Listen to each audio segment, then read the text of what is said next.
What is going on, guys? Jack here and welcome to Football Manager Simulates, and today we're back with Barcelona and Real Madrid in the Premier League. Yes, FM Simulates is a series where I've done a number of videos like this in the history of my channel. We take scenarios that might be going on in real life or just hypothetical scenarios such as the one today and see what Football Manager predicts might happen, and well, in this case it's Barcelona and Real Madrid in the BPL.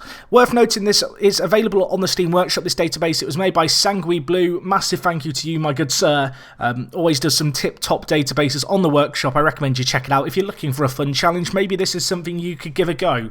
As you can see here, we've got both Barcelona and Real Madrid. They are here willing and ready to play in the English leagues. Now, it's worth noting, you can imagine Football Manager, weird stuff has to be changed in order to get this all working.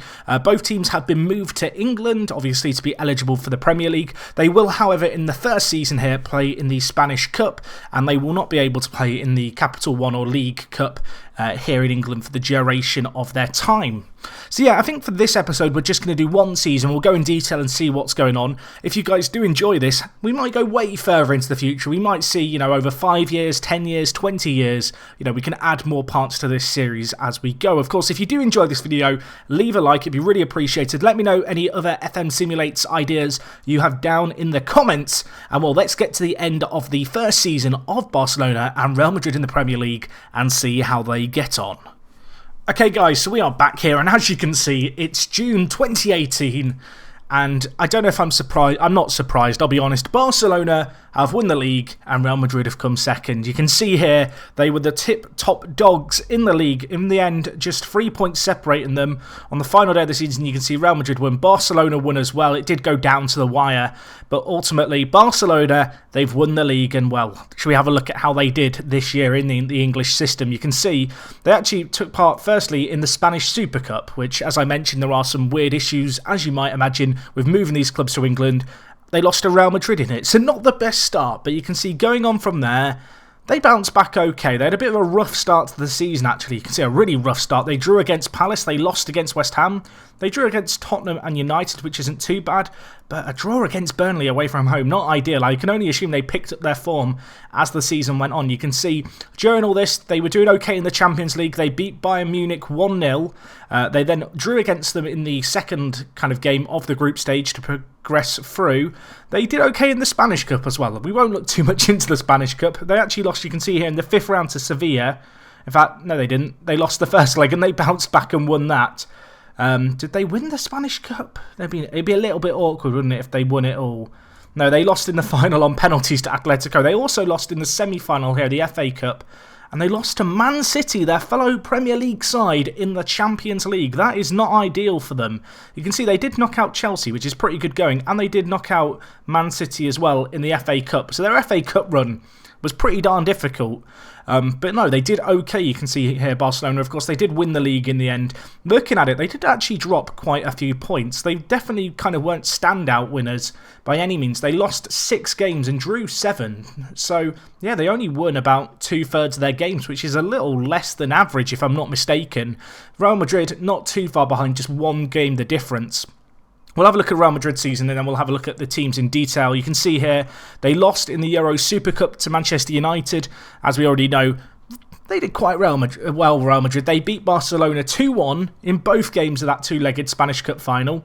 In the group stage, they went through with flying colours, and you can see in the Premier League, they were on fire. Look at all this green. Where did it go wrong? I'm waiting to scroll down to a point where red just floods. You can see they won the World Club Championship, which is decent. They continued through in the Spanish Cup. How far did they get in that? They actually lost to, well, Legans. I've never heard of this team. Are they in the top flight? They are. Newly promoted a few years ago. I feel terrible not knowing how to say their name, but they knocked Real Madrid out, so that was pretty good going there. In the FA Cup, they lost to Stoke, so there you go. Real Madrid, they can't do it on a cold, wet and windy night in Stoke.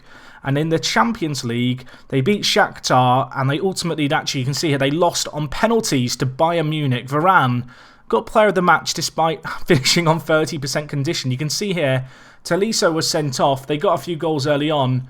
But yeah, in the penalty shootout, Benzema, Ramos and Modric all missed. Definitely less than ideal there. So, Yeah, it looks like neither team, shone that well domestically, all things considering. I was expecting to see them, run away the league, both maybe make it quite far in the Champions League, but that didn't happen. We can see here, looking at the Premier League stats, Luis Suarez, top goal scorer, 22 goals in the league. He got 36 in all competition. Of course, his return to kind of Premier League football here, you can see, to put that into perspective, it's slightly fewer goals than he got last year playing in La Liga, but he did average a 7.81 average rating. And well, speaking of average ratings, you can see here Messi, an 8.09 for the Argentine maestro. That is absolutely ridiculous. 11 man of the matches, 17 goals. He was just insane in the Premier League. He tore it apart. You can see Suarez up there as well.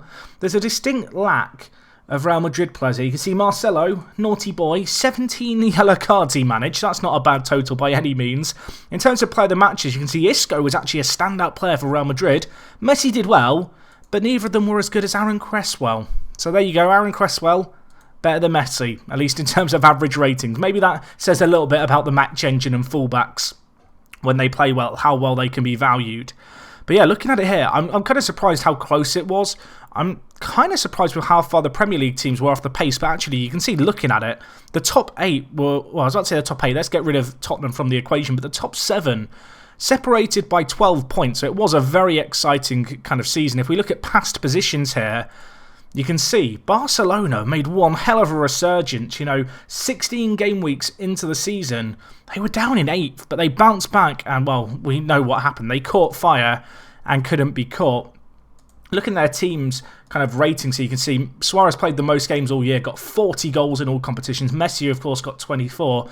Dembele also did well, and he got 16, of course, his first season playing for the side. In terms of assists, again, it was kind of the standard players, although Lucas Digne did get in there, the Frenchman. A little bit of a surprise, really, that he got as many assists as he did.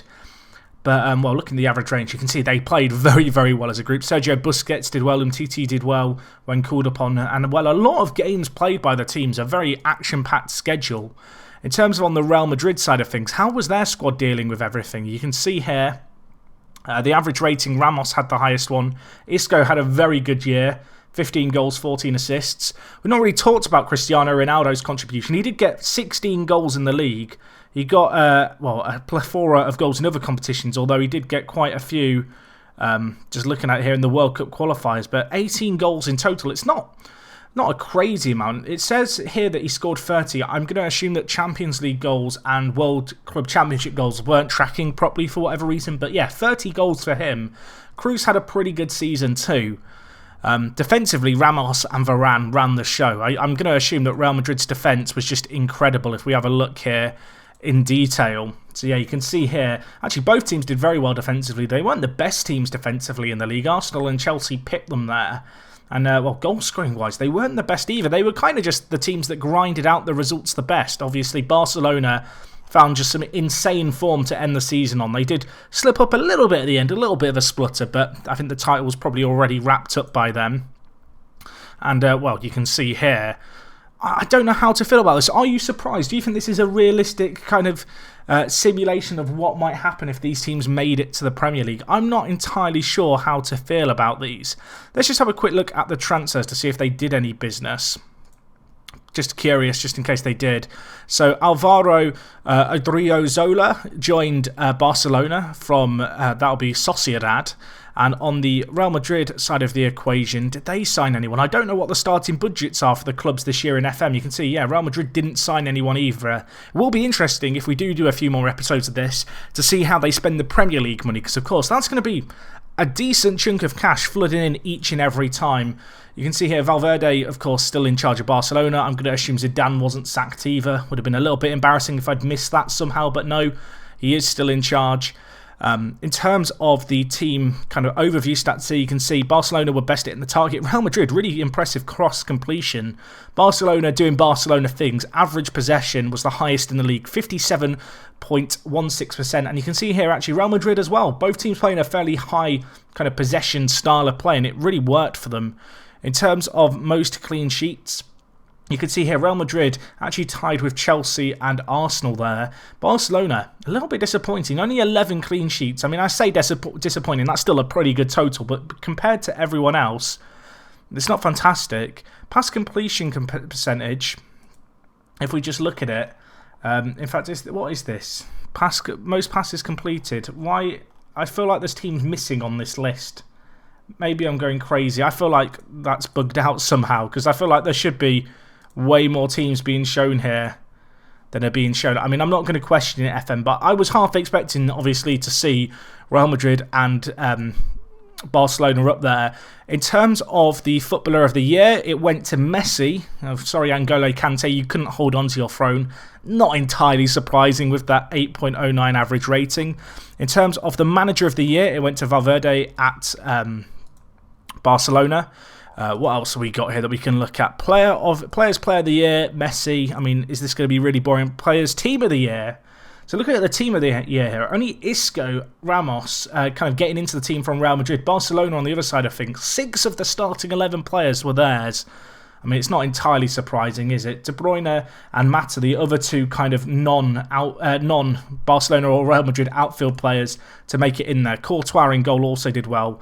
You can see here, pretty good season for De Bruyne, a 7.62 average rating. Mata had a really good year. He seems really good in FM this year, Mata. A 7.9 rating for him.